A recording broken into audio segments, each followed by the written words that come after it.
Okay, welcome back to the isometric view. As given in the question, we have to draw the isometric view of a pentagonal pyramid of base side 30 mm and height 60 mm. Initially, I have drawn the orthographic view of that same, and before drawing the isometric view, we have to enclose the top view of the orthographic projection inside a rectangular prism. So now I am doing that. I am enclosing this pentagon shape into a square or rectangular prism. Yes, now I have enclosed that pentagon shape inside a rectangular prism. And now let us start our isometric view by drawing a horizontal line, a 30-degree line towards the right, a 30-degree line towards the left, and a vertical line. Right, so let us choose which side is different and which side is the side view. So I am assuming this side as my friend, and that's why I am marking the arrow, and this side will be the left side. So in the front face only the point B is there.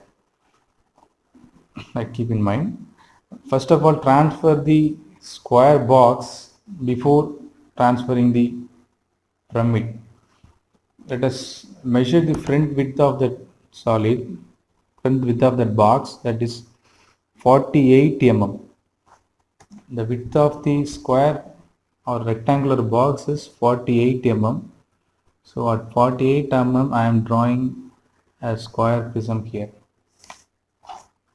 and the height is given as 60 mm as given in the question. The height is 60 mm.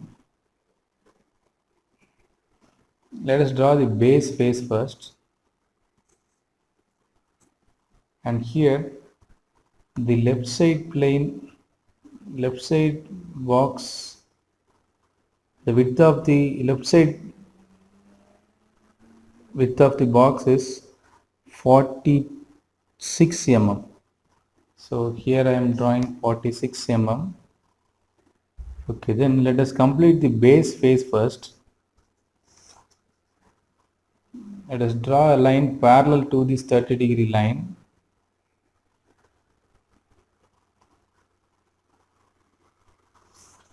And again draw a line parallel to the left hand side 30-degree line. It will meet at some point, and let us mark the points in this base face.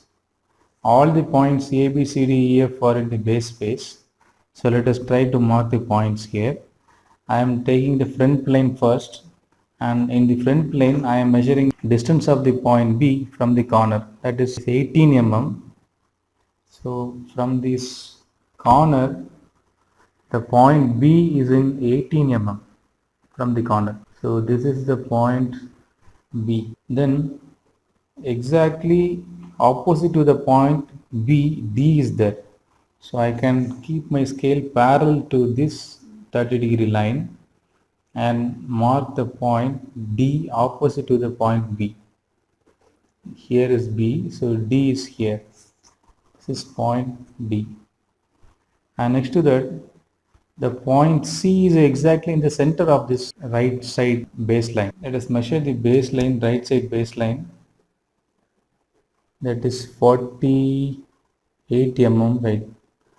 So in that 48 mm, I have to mark the midpoint, that is 24 mm. At 24 mm, point C lies. Similarly, measure the point A and point E. Point A is at a distance of 9 mm from the corner. So from this corner, point A is at a distance of 9 mm from the corner. So I have marked the point. This is point A.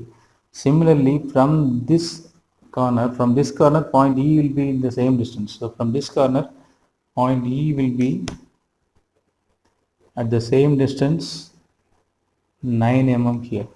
So this is point A, this is point E. Point E is here. So we have marked A, B, C, D, E, all the points. And the only point we have to mark, we have left is the top point, that is O, apex point. So for that we have to mark this, we have to transfer the center point here. Center point O is actually here. So I have to center point, the point O is exactly to the left of the point C. So I can measure the distance here. The point O is 27 mm to the left of the point C. So I have to keep my scale parallel to this 30-degree line and measure 27 mm here and mark a point here. That the scale should be exactly parallel to the 30-degree line, 27 mm. Right. So this is the center point here. So from the center point, draw the height of the solid, that is 60 mm. So at 60 mm height, locate the point, that is O. This is point O. So now, as usual, we have to connect the outermost points first. This is the outermost point. Then OC. Then OCB.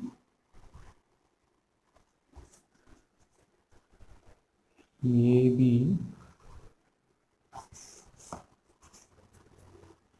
And A. So the edge which is in front of us is AO. AO is the edge which is in front of us, so that should be connected. The edge DO, ED, CD are behind the solid, so that need not to be darkened. That is hidden lines. Hidden lines need not to be drawn in isometric view. Thank you.